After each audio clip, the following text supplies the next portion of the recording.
कभी कभी विरोध मानने वाले से भी फायदा मिल जाता है। एक बार देवर्षि नारद आकाश मार्ग से जा रहे थे पृथ्वी की प्रदक्षिणा करने के लिए।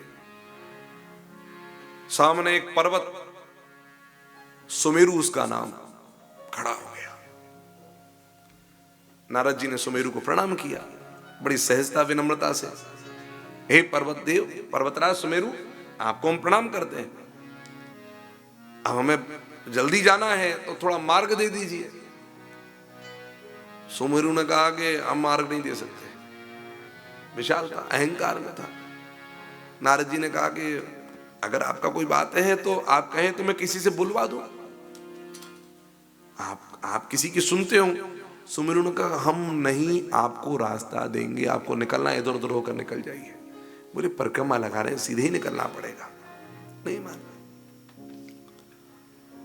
कहा कि आप कहें यदि तो मैं इंद्र से कहलवा दूं।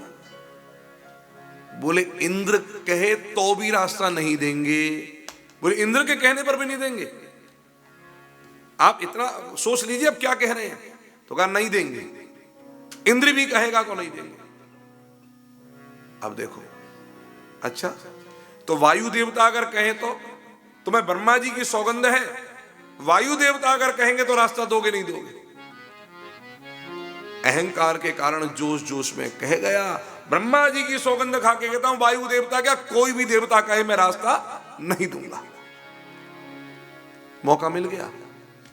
देवर्षि नारद ने जाकर के इंद्र को कही, वायु देवता को कही। इंद्र ने महाराज क्रोध में आकर इतनी हिम्मत, और वायु देवता तो पर्वतों के राजा हैं, उन्होंने तुरंत महाराज बवंडर बनकर के आए और भयंकर पर्वत क्या जंगल जंगल पूरा पूरा विदीर्ण कर दिया। अब ये भी कांपने लगा। अब ये सोचने लगा मैंने ब्रह्मा की सौगंध और खा ली है। कभी कभी अहंकार के कारण जोश में व्यक्ति होश भूल जाता है मैंने क्या कर दिया। जैसे कई बार कभी पुलिस वाले भी जोश में होते हैं, गाड़ी निकलने नहीं निकलेगी गाड़ी, साहब डीएम से सीएम और पीएम से बुलवाओ तो नहीं जाएगी। कभी सुना पुलिस वालों का ऐठ में, बोले पीएम की गाड़ी नहीं जा सकती तुम्हारी क्या है। और अगर पीएम को खबर लग जाए महाराज बात ऐसी है तो क्या होगा उनका। इधर अब ये कांपे, अब तो कुछ बोल नहीं सकते, कुछ कर नहीं सकते, अब कब कभी छूटे। महाराज सुमेरु पर्वत के एक मित्र रहे, उनका नाम गरुण। गरुण देवता आ गए और उन्होंने महाराज अपने मित्र की मित्रता निभाने के लिए और पंखों से उसकी रक्षा भी करी। कुछ समय तक तो रक्षा करी। इधर भगवान नारायण बैठे थे वैकुंठ में, उनको कहीं जाना था तो गाड़ी तो गरुण ही है, आह्वान किया। 1 साल तक ये युद्ध चलता रहा। अब गरुण का आह्वान किया, अरे भाई गरुण, अब गरुण को तो अपनी कर्तव्य निभाने हैं। गरुण ने कहा मित्र इससे ज्यादा हम भी सहायता नहीं कर सकते, हमको जाना पड़ेगा। गए महाराज विदीर्ण कर दिया। अंत में जाकर के सुमेरु चरणों में गिर पड़ा है। मस्तक टूट करके सुमेरु का पत्थर चट्टान गिरने लगी, तब चरणों में गिर पड़ा। तब नारद जी ने इसको क्षमा करवाया।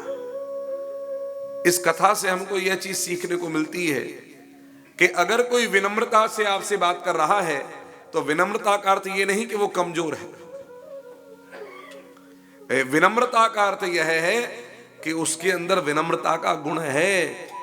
उसके आगे अहंकारी मत बनिए और अहंकार के चक्कर में इतना जोश में ना आ जाइए कि आप बोलने में होश भी भूल जाएं कि आप क्या बोल रहे हैं, और बाद में आपको इतना पछताना पड़े कि आपको धरती और आसमान कुछ भी नसीब ना हो।